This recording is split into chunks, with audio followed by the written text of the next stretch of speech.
une nouvelle plateforme de prêt crypto qui gèle les retraits, Celsius qui envoie des signaux positifs, des fausses rumeurs sur l'USDC, les Argentins qui se ruent sur les stablecoins, ou encore les anti-Bitcoin qui auront désormais leur conférence. Bienvenue dans ce Daily Crypto où je vais vous résumer ces dernières actualités du monde crypto. Et si vous appréciez ce format, pensez à liker la vidéo et également à vous abonner et activer la cloche pour être informé dès que je sors une nouvelle vidéo pour ainsi être au courant des dernières actualités du monde crypto et blockchain.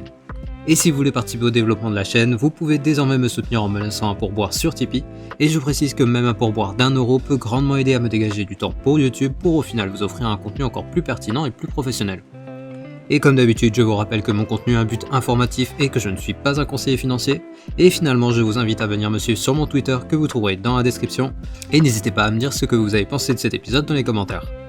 Et on commence avec l'état du marché en ce lundi avec un marché qui reprend des couleurs en ce début de semaine, alors que le Bitcoin est passé des 19 000 $ aux 20 000 $ sans parvenir à se maintenir au-dessus des 20 000. Et les projets qui ont surperformé aujourd'hui sont le Run avec un plus 10% et le Send avec un plus 12%. Mais passons sans plus attendre aux actualités de ce lundi 4 juillet 2022. On débute les actualités du lundi avec une nouvelle place d'échange qui a annoncé la mise en suspens des retraits et des transferts de crypto. Et cette fois il s'agit de la plateforme Vold qui est enregistrée à Singapour et qui a été fondée en 2018 et qui a 800 000 clients. Et donc cette plateforme propose tout comme Celsius des services d'échange et de prêt crypto et tout comme de nombreuses plateformes elle a été mise en difficulté par la chute du Luna et de l'UST. A savoir que en plus du gel des retraits et des transferts, la société avait déjà annoncé fin juin le licenciement de 30% de ses équipes ainsi qu'une réduction des salaires. Et Vold a annoncé avoir pris la décision de geler les transferts en raison des conditions de marché défavorables et également suite au retrait de 197,7 millions de dollars de leurs clients depuis le 12 juin. Et ils ont annoncé également qu'ils vont profiter de ce temps d'arrêt pour explorer toutes les solutions qui s'offrent à eux pour, je cite, protéger au mieux les intérêts des parties prenantes de Vold.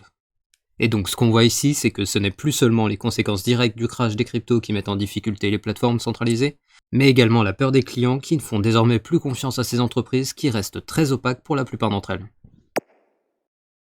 Et alors que Vold venait tout juste d'annoncer qu'il stoppait les retraits, on a des acteurs du secteur crypto qui ont réagi sur Twitter. Tout d'abord on a eu Changpeng Zhao, le CEO de Binance, qui a déclaré dans un tweet qu'il était préférable de rester très prudent sur les plateformes d'échange dépendantes des fonds d'investissement, étant donné que la plupart d'entre elles n'ont pas encore de vrai business model. Et on a également David Schwartz, le CEO de Ripple, qui a tweeté un simple Rest in Peace Vold. Bref, vous l'avez compris, ce gel des retraits ne semble pas être une surprise pour les CEO de Binance et Ripple, et je vous rappelle que Sam Bankman-Fried avait déclaré la semaine dernière que selon lui, il y avait pas mal d'acteurs crypto qui étaient secrètement insolvables, et donc il faut s'attendre à ce que dans les jours prochains, on ait de nouvelles annonces de sociétés crypto qui gèlent le. Et en parlant des sociétés crypto en difficulté, on a Celsius qui n'a pas dit son dernier mot et compte bien survivre à cette crise. En effet, alors que les retraits et transferts sont toujours gelés, la plateforme de prêt crypto a tout d'abord annoncé le licenciement de 150 de leurs employés, ce qui représente 23% de leurs équipes, et cela afin de faire des économies sur les charges. Et ils sont également parvenus à abaisser leur prix de liquidation à 11 800 $ pour Bitcoin, en remboursant 50 millions d'USDC sur un prêt réalisé sur AAV, mais également le remboursement d'un prêt de ligne contracté sur Maker. Et il s'agit donc ici d'une bonne nouvelle pour Celsius, mais également pour l'ensemble du marché qui peut ainsi souffler un petit peu. Mais attention, je vous rappelle qu'on a des rumeurs qui nous disent que la société a un trou de 2 milliards de dollars dans leur bilan, et donc si cette rumeur est vraie, cela pourrait être difficile pour Celsius de sortir de cette crise. Et parlons maintenant des rumeurs qui ont circulé ce week-end à propos de Circle, l'émetteur du stablecoin USDC. Et les rumeurs qui semblent être parties d'un compte Twitter nous disent que premièrement, il y a un risque à cause de l'exposition des prêteurs de crypto à l'USDC, mais également que Circle paierait des taux très importants pour stocker ses réserves qui pourraient leur coûter plusieurs milliards de dollars par année, et donc par conséquent l'USDC ne serait pas viable sur la durée. Mais le problème avec ces allégations, c'est qu'il semblerait que les chiffres annoncés sortent un peu de nulle part, étant donné qu'aucune source n'est citée pour étayer les déclarations. Et alors que la rumeur commençait à se répandre sur les réseaux, on a eu Jérémy Haller, le PDG de Circle, qui est intervenu pour calmer le FUD. Il a en effet déclaré qu'il existe une confusion entre les USDC qui sont prêtés par des tiers, comme par exemple Three Arrows Capital, et les réserves du stablecoin. C'est-à-dire que peu importe la quantité d'USDC qui est en lien avec les acteurs en faillite, il s'agit de dettes qui n'ont rien à voir avec Circle, et donc que leurs réserves restent intactes. Et il en profite pour rappeler que les réserves de l'USDC sont transparentes et qu'elles sont composées de 20% de monnaie fiduciaire et 80% des bons du trésor américain, et que la société est auditée tous les mois par une société indépendante et tous les ans directement par la SEC.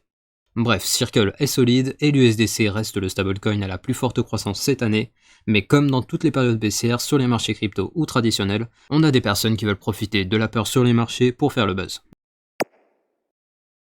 Et en parlant de nouvelles qui inquiètent les foules, on a eu ce week-end les Argentins qui se sont tournés vers les stablecoins adossés au dollar, de crainte d'une potentielle chute de leur monnaie qui est le peso argentin. Et pour vous donner un peu de contexte, ce week-end, Martín Guzmán, le ministre de l'économie argentin, a quitté son poste qu'il occupait depuis décembre 2019. Et alors que le pays fait déjà face à une crise économique importante, ce départ a encore inquiété la population étant donné que Martín Guzmán était le premier interlocuteur avec le FMI pour les aider sur le refinancement de leurs dettes. Et donc la population s'est inquiétée de la stabilité du peso et il semblerait que les plateformes d'échange crypto ont eu une forte hausse des utilisateurs qui se sont réfugiés vers les stablecoins adossés au dollar avec des achats qui ont été entre 2 et 3 fois plus importants que d'habitude.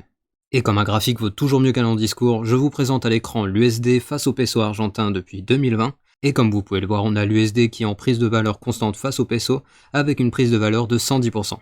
Et sur la même période on a le BTC qui lui est en hausse de 780% face au peso argentin. Bref, quand on voit ces graphiques, on comprend mieux pourquoi l'Argentine est un des pays où l'adoption des cryptoactifs est la plus importante, avec 12% de la population qui possédait des cryptos fin 2021.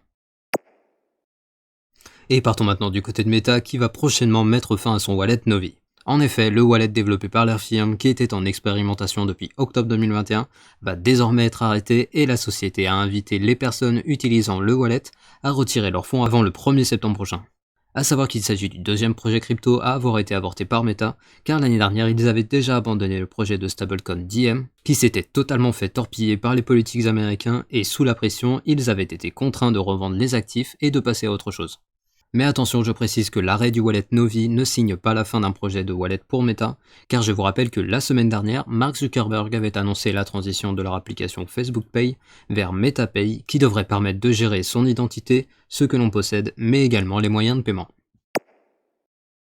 Et du côté de la Centrafrique, le projet Sango a officiellement été lancé hier. Et pour rappel, le projet Sango du gouvernement centrafricain vise à faire passer l'économie du pays vers une économie basée sur les cryptos et la blockchain. Et pour cela, ils ont tout d'abord donné cours légal au Bitcoin, et ils proposent également un régime fiscal avantageux pour que les sociétés crypto viennent s'installer en Centrafrique, et plus particulièrement qu'ils viennent s'installer sur leur fameuse île crypto qui sera construite au milieu d'un fleuve du pays, et qui ambitionne de devenir le Wall Street de la crypto.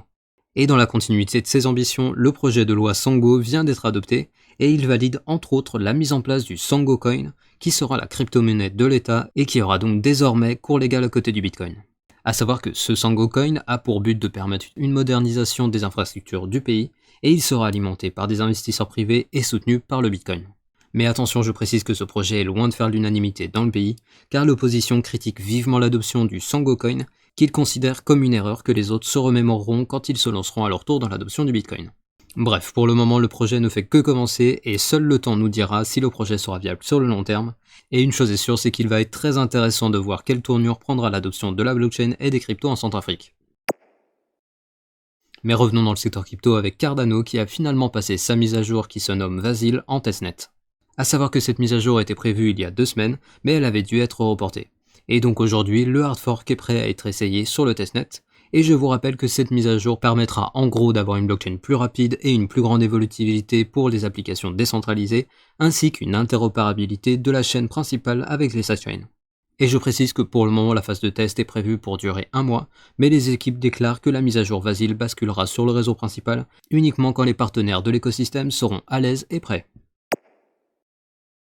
Et sans transition, alors que les conférences Bitcoin et crypto fleurissent un peu partout dans le monde et attirent de plus en plus de public, on a une première conférence anti-Bitcoin qui va se tenir le 5 et 6 septembre prochain à Londres. En effet, l'événement qui se nomme Crypto Policy Symposium a pour but de réunir les crypto-sceptiques pour donner plus de puissance à leur discours et ainsi être entendus par les décideurs. A savoir que le groupe qui est à l'origine de cette conférence avait déjà invité le mois dernier les régulateurs américains à sévir contre l'industrie crypto et il se montre également très critique envers les investissements en crypto, mais également vers la technologie blockchain. Bref, la conférence aura lieu en septembre, mais pour le moment on ne connaît pas les intervenants, et bien sûr, comptez sur moi pour vous tenir au courant de ce qu'il se dira lors de ces conférences, et si besoin, je débunkerai les informations douteuses qui pourraient être dites.